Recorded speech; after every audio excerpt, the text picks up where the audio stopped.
નમસ્તે મિત્રો. યુવાન વિધવા માતા પોતાની 1 વર્ષની નાની દીકરી મીરા સાથે જીવવાના કઠોર તબક્કામાંથી પસાર થાય છે. પતિનું અચાનક હાર્ટ એટેકથી મૃત્યુ થયા પછી તે ગામના ખેતરમાં કામ કરવા જાય છે, જ્યાં એક ખેડૂત સાથે તેનો પરિચય થાય છે. ધીમે ધીમે બંને વચ્ચે પ્રેમનો સંબંધ ઊભો થાય છે અને તેઓ એક સાદો ખુશહાલ પરિવાર બનાવી લે છે. પ્રિયા, એ જેનું નામ હતું. તે યુવાન વિધવાનું ઉંમર માંડ 24 થી 25 વર્ષની હશે. ચહેરા પર હજુ બાળપણની નિર્દોષતા બાકી હતી, પણ આંખોમાં એક ભાર ઉદાસી છવાયેલી હતી. તેના પતિ વિકાસનું મૃત્યુ થયું ત્યારે પ્રિયાને એકમાત્ર દીકરી મીરા માત્ર 1 વર્ષની હતી. એક સામાન્ય સાંજ હતી. વિકાસ ઘરે આવ્યા. થોડું અસ્વસ્થ લાગતા હતા. પ્રિયાએ પૂછ્યું, કેમ થયું છે? બહુ થાકેલા લાગો છો? વિકાસ હસીને કહ્યું, બસ થોડું દુખાવો છે છાતીમાં. 2 મિનિટમાં ઠીક થશે. તેને ચા માંગી. પ્રિયા રસોડામાં ગઈ. બીજી જ પળમાં અંદરથી અવાજ આવ્યો, ધડામ. વિકાસ જમીન પર પડી ગયા હતા. પ્રિયા દોડીને આવી તેને ઝુલાવ્યો, પણ વિકાસની આંખો બંધ થઈ ગઈ હતી. ગામના લોકો દોડી આવ્યા, તેને હોસ્પિટલમાં લઈ ગયા, પણ ડોક્ટરે માથું હલાવીને કહ્યું, અફસોસ, હાર્ટ એટેક હતો, બહુ જોરદાર, બચી શક્યો નહીં. એ રાત્રે પ્રિયા રડી પડી હતી અને મીરા તેની ગોદમાં રડતી રહી હતી. ગામના લોકોએ કહ્યું, હવે તો શું કરશો? નાની દીકરી સાથે એકલી. પ્રિયા પાસે જવાબ ન હતો, પણ તેને નક્કી કર્યું જીવવું પડશે મીરા માટે. ગામની બહાર એક મોટું ખેતર હતું, બાજરી, મગફળી અને કપાસનું. ત્યાં માલિકે ખેતરમાં કામ કરવા માટે મજૂરોની જરૂર હતી. પ્રિયા એક દિવસ બાળકીને ગોદમાં લઈને ખેતરમાં પહોંચી ગઈ.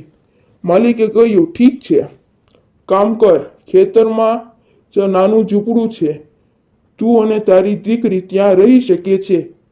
મહિને 8,000 મળશે. ખેતરમાં કામ કરતા એક ખેડૂત હતા. તેનું નામ હતું અમર. ઉંમર 30-32 વર્ષની, શામિયા રંગ, મજબૂત શરીર, ચહેરા પર હંમેશા શાંત હાસ્ય. અમર ખેતરનું બધું કામ કરતા, વાવણી, નિંદામણ, પાણી આપવું, કાપણી. તેઓ ગામમાં જ રહેતા હતા, પણ પોતાનું ઘર ન હતું.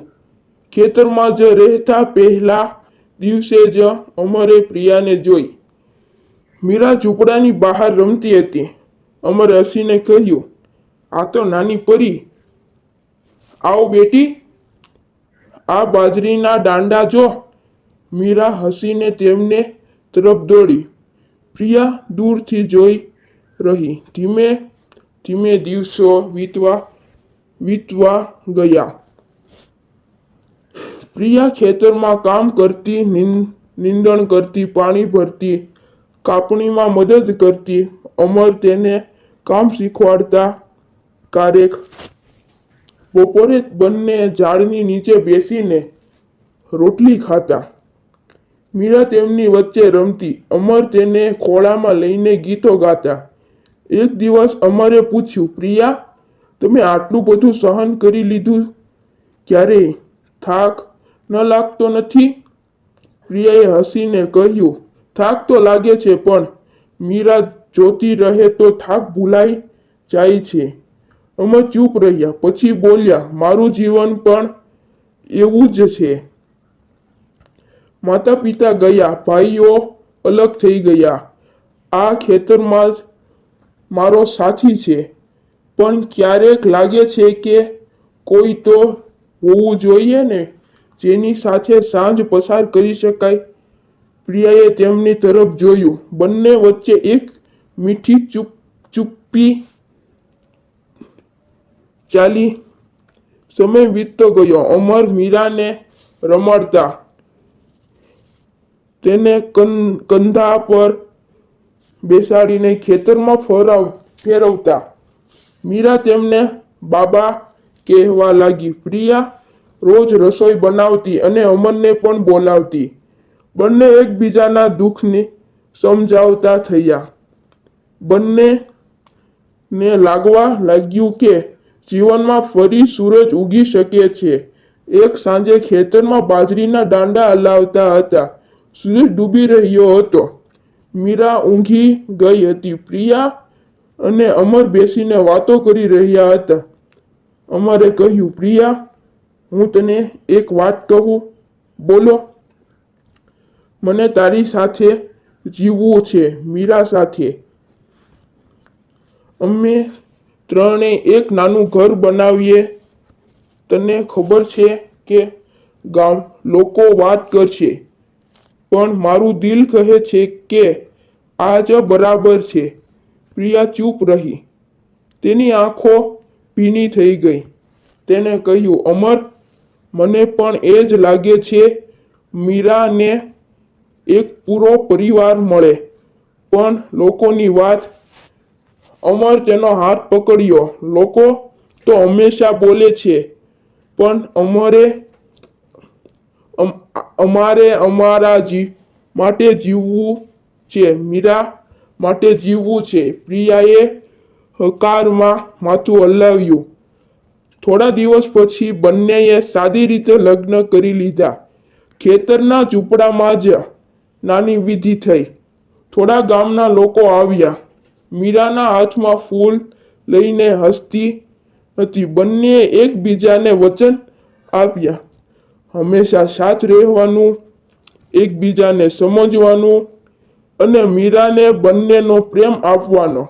લગ્ન પછી જીવન સરળ અને મીઠું બની ગયું. અમર ખેતરનું કામ કરતા. પ્રિયા ઘર અને ખેતર બંને સંભાળતી. સાંજે ત્રણેય ઝૂંપડામાં બહાર બેસીને વાતો કરતા. મીરા હવે અમરને પપ્પા કહેતી. એક દિવસ મીરાએ પૂછ્યું, પપ્પા, તમે ક્યાંથી અમારી સાથે છો? અમરે હસીને કહ્યું, બેટા, હું ત્યારથી જ છું જ્યારથી તારી મમ્મીએ ખબર પડી કે તેમની પાસે હવે એક સાથી છે. મીરા હસીને અમરને ગળે લગાડી ગઈ. આજે જ ખેતરમાં બાજરીના દાંડા હલે છે. પવનમાં મગફળીની સુગંધ આવે છે. પ્રિયા અને અમર એકબીજાની સાથે હાથમાં હાથ રાખીને ખેતરમાં ફરે છે. મીરા તેમની વચ્ચે દોડે છે. જીવનમાં આવેલું દુઃખ હવે એક દૂરની યાદ બની ગયું છે, કારણ કે સાચો પ્રેમ એ એવો ખેતર છે જ્યાં દુઃખના વાદળ પછી પણ નવું પાક લહેરાય છે. નોંધ: આ વાર્તા સંપૂર્ણપણે કાલ્પનિક છે અને તેનો હેતુ માત્ર મનોરંજન તેમજ થોડું આશા આપવાનો છે. વાસ્તવિક જીવનમાં પરિસ્થિતિઓમાં અલગ હોઈ શકે છે, પરંતુ આ વાર્તા દ્વારા એ બતાવવાનો પ્રયત્ન છે કે સમય અને સાથીદારીથી જીવન ફરીથી ખીલી શકે છે. આ વિડીયો જોવા બદલ આપ સૌ મિત્રોનો ખૂબ ખૂબ ધન્યવાદ.